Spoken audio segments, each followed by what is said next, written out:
In this question, we have to choose which number line would represent the solution to the inequality of negative 6x plus 15 is greater than 45.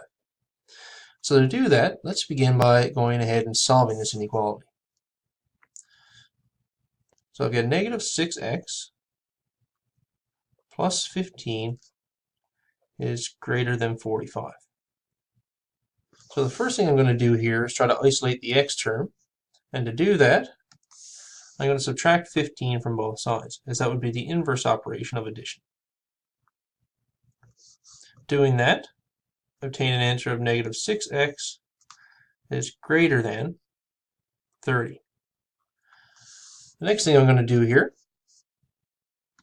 is I'm going to go ahead and divide both sides by negative 6. Once again, as division is the inverse operation of multiplication. So if I divide negative 6 by negative 6, I get a positive x. And if I divide positive 30 by negative 6, I should have a negative 5. Now what's important to remember here is that we're dealing with an inequality.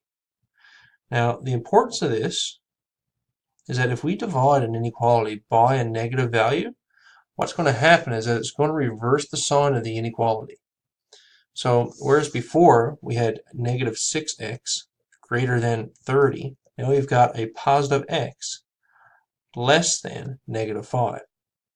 So a couple of things we need to look at now. This is only a less than sign, so we're looking for an open dot, not a closed dot. And the other thing is we're going less than negative 5.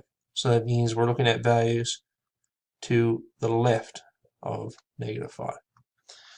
So if we look at A, we have an open dot at negative 5, and we have our arrow moving to the left. So our answer here is A.